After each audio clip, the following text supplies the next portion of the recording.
Thank you, Bernice. That was very short. But it could have been shorter. I'd like to welcome you all, those who have come from far and near, sociologists and non-sociologists. I'd like to welcome you to San Francisco, home of the homeless, the city we love to love, not like that other city in California we love to hate. Welcome to San Francisco, gay capital of the world.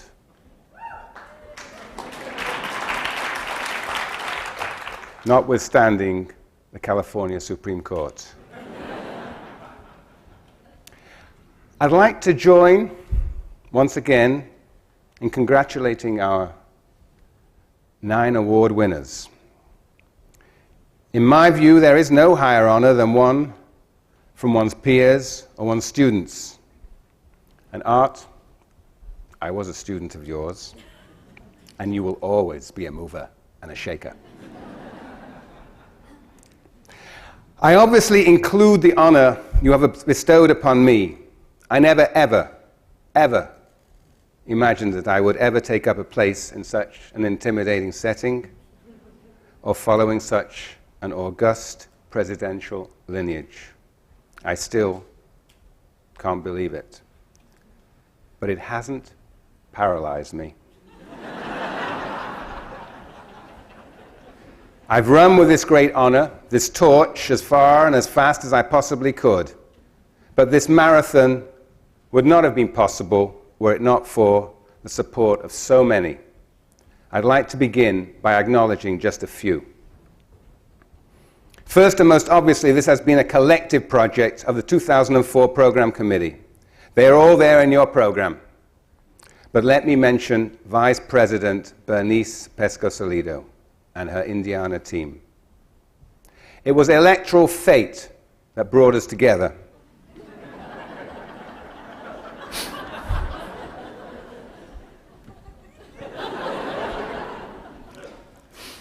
You couldn't have found 2 more different sociologists.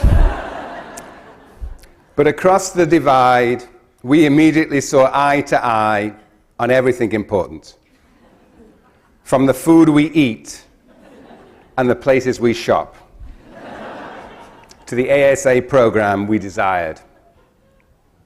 One of our projects was to provincialize American sociology. That is to show how American sociology universalizes a very peculiar and distinct society, the United States of America. To help restore the particularity of US sociology, to provincialize US sociology, we invited scholars from around the world. By connecting them to them, we want to learn about ourselves as well as about others. But of course, we also want to build bridges, those bridges without tolls, two-way, and on as level a playing field as we possibly can. This meeting, this embryonic World Sociological Forum, was made possible by a generous grant. And I can't believe I'm saying this.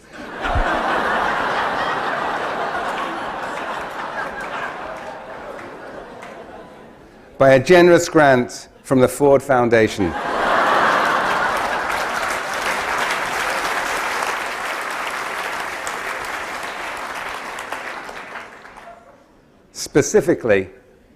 Specifically in the guise of its then Vice President Melvin Oliver, now Dean of the Social Sciences at Santa Barbara.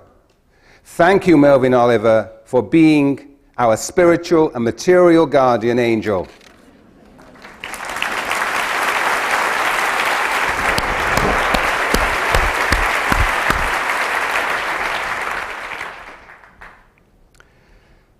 Now that the 26 Ford scholars are here, I'd like to extend an especially warm welcome to them. But let me note, we lost 2. We lost Pablo González Casanova from Mexico to the immigration controls of the US state. And we lost Salim Tamari from the West Bank to the border controls of the Israeli state. In this era of free trade, that is just too many. I'd also like to welcome our distinguished non-sociology speakers. They may or may not be here today. Mary Robinson, Arundhati Roy, Barbara Ehrenreich, Paul Krugman, and Fernando Henrique Cardoso. We are indeed so fortunate to have had such an intellectual feast, and there are still 2 days to go. And by the way, if you want to hear Arundhati Roy, I really recommend you turn up early. The doors open at 6:45. We're expecting a full house. Throughout the 2 years of planning this gala event, I have relied on the ideas, the advice, the influence, and a number of good friends. Barbara Rissman, Eric Wright, Mona Yunis, Margaret Cerullo, Peter Evans, Gay Seidman, and Herb Gans. They have been my kitchen cabinet. I have leaned on them mercilessly. But the real story of this convention lies elsewhere. We too easily take for granted the invisible work that goes into a meeting of this scale. The invisible work began 2 years ago, rising to, at least for me, an unbearable intensity over the last 2 months. Work that was performed conscientiously, efficiently, noiselessly by our remarkable staff, led by the remarkable Sally Hillsman. In her two short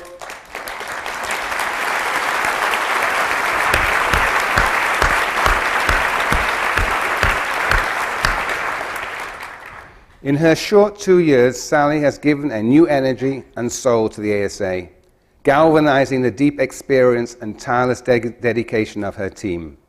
From their emails, I know they are often working long weekends and late evenings. It is in the nature of their work that we only experience it when something goes wrong. That is when we have a complaint. These last 2 years, I've been in a position to see just how little goes wrong and how much goes right, to see the fluency and flexibility of its intricate operations. Throughout, I have been so deeply moved by their superhuman efforts. They have left no stone unturned to make these the best possible meetings. Let me illustrate with the help of Emil Durkheim. There is an apocryphal story about Emil, that he was inspired with wonderment, that every day milk got delivered to his doorstep. Milk on a doorstep. That's nothing compared to the miracle of our meetings. Were he here today, I think Durkheim would have had to rewrite his elementary forms of religion and recognize that in modern society there are real magicians, or at least there's one. Her name is Janet Asner.